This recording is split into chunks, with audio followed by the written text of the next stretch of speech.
So we started Social Wellness Club in August last year. Um, Last year I was part of a number of running clubs in London, and I guess I felt like I was really witnessing the rise of like community-based socializing and seeing a lot of people maybe wanting to make healthier habits and potentially to change their relationship with alcohol, and people that are just kind of seeking connection. And the run club scene, I think, has exploded not just in London but globally, which is amazing, and there's so much on offer. But I guess that is quite specific to running. And I think myself and some of the other kind of members in the community, we're absolutely active for sure, but also really interested in things like sleep, nutrition, mental health, topics like gut health. And we felt that there's an amazing amount of information online, and you can absolutely read about these things and consume podcasts. Like Andrew Huberman, for example, is incredibly popular. But that's, I guess, kind of one-on-one experience. And I guess the way to make any sustainable change or to build long-term habits ultimately is to do things again and again and to try and put some of those things that you're learning into practice. So we wanted to, I guess, follow that model of maybe a run club and build a community focused around wellness. So we defined kind of four key pillars, which are nutrition, mindfulness, movement, and sleep. Initially, it started with us running what we call flagship events, where we'll give speakers a kind of platform on one of those pillars, but then we'll get the community together. We'll also invite brands as well. So brands that are doing good stuff in this space and that are kind of relevant or aligned to the topic somehow.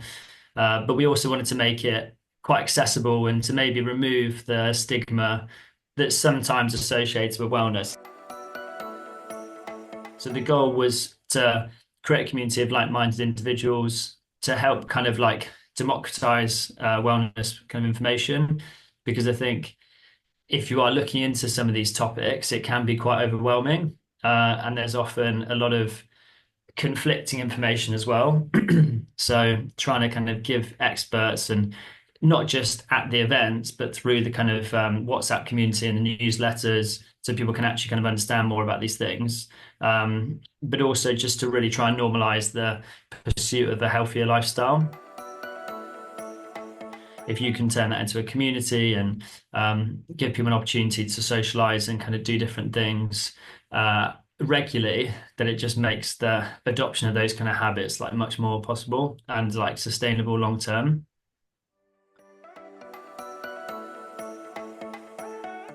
We're in an interesting period at the moment where we're almost the most connected that we've ever been. Obviously, like kind of technology is at an amazing state where you can kind of call people the other side of the world and speak to them almost immediately. And with WhatsApp and Slack and stuff, like everyone is connected. But I think paradoxically, we've got loneliness epidemic. I think suicide rates again are quite scary and kind of rising. So even though like we are ultra connected, it's not like that kind of genuine connection, which I think people are craving. I think it's really important to connect with people face to face. And I think doing kind of like a whole range of activities. So you can absolutely connect with people down the pub and have a drink, but I think you get a different type of connection if you're maybe at like a yoga session or like a kind of breath work, cold plunge type session, because it's getting all of the kind of different dopamine and different hormones going. And it's just a bit more of a kind of like wholesome, sustainable way to connect. And I think going back like thousands of years, we obviously grew up in communities and kind of tribes and stuff, and it's very unnatural for us to be working from home and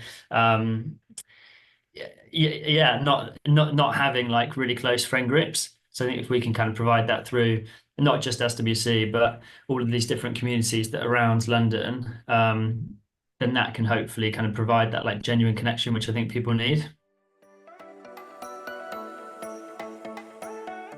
Community, education, and connection.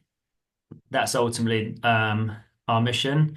So we want to continue running the events, running the different weekend pop-ups. But I think like aspirationally where we want to get to is trying to be a hub of information and then maybe looking into like gamification as well. So let's say we do an event on gut health, for example, we might run a newsletter and run a challenge about trying to incorporate 30 plants into your diet across the week because it's got lots of kind of benefits associated with that.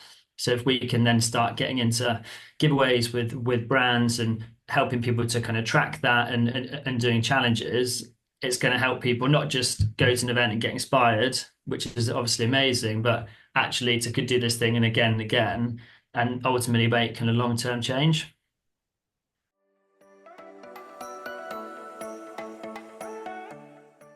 So we also run coffee clubs. So they happen every Wednesday in different locations across London. I think we have around 6 clubs.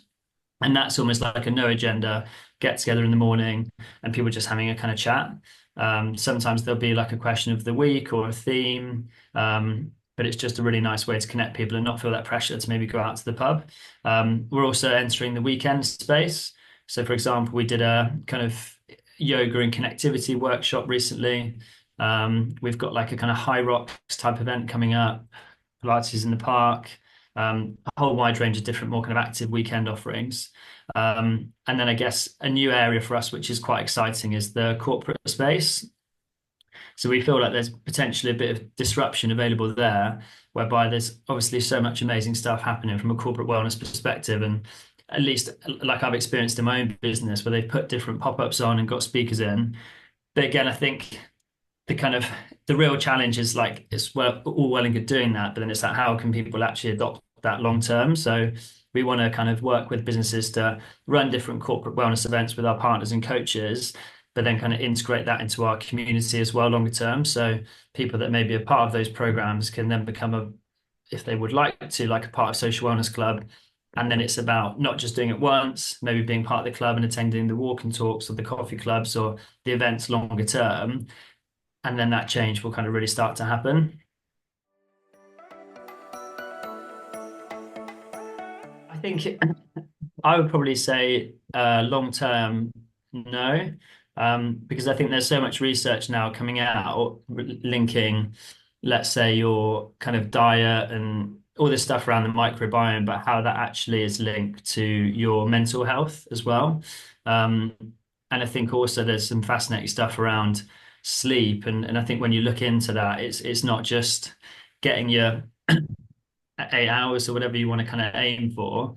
But it's also the whole kind of sleep hygiene thing, but that links hugely into your kind of mental health and ultimately how you're kind of feeling day to day. So I think if you're not looking after things like your diet and your sleep and your lifestyle, I think it is kind of tricky to thrive ultimately long term. The one thing which, I mean, personally, I've seen the most benefits from is probably looking at my relationship with alcohol. Um, because again, talking from personal experiences and conversations with friends, it a lot of people want to make healthier choices. But I think if you're pushing that kind of reset button every Thursday, Friday, and Saturday, it's really hard to build long-term habits. There's obviously lots of benefits from drinking alcohol, and it's like a huge part of our social culture. But I think maybe trying to have a week off or maybe a month off, I think people would be amazed at the benefits, but not just how they're feeling. It's like almost the time you get back and the ability that you then kind of have to implement some of those habits and maybe to do some of those different things you might not opt to do if you're kind of hungover on a Saturday. Um, Sometimes when you do, let's say, remove alcohol and you have kind of a period of like abstinence, like it can be quite transformative because it might be that some of your friends, like ultimately what you have in common is you both like drinking, or some of the events that you're going to, you're enjoying the event because you've got like the crutch of the alcohol, or it might be that you're not like a very confident person if you don't have alcohol. So I think if you do remove it for a small period of time, then it does allow you to do lots of work on yourself and maybe like question like these friendships serving me, or socially? Am I actually enjoying like what I'm doing day to day or on the weekends? Like if you take the alcohol out of it, sometimes it can be quite interesting and quite tricky because ultimately it might be hard to have those conversations with friends if you do feel like what you've got in common is going and getting kind of hammered every Saturday. Um, but I think it's a good challenge to kind of set yourself, and it might be that you come out of it and you're like, yeah, I'm completely happy with everything with or without alcohol, and that's great, and you can continue. But I've definitely found when I have removed it or kind of made changes, it's often led to me kind of changing my lifestyle in different ways, or maybe kind of pursuing some different things and kind of spending time with some kind of different people as well.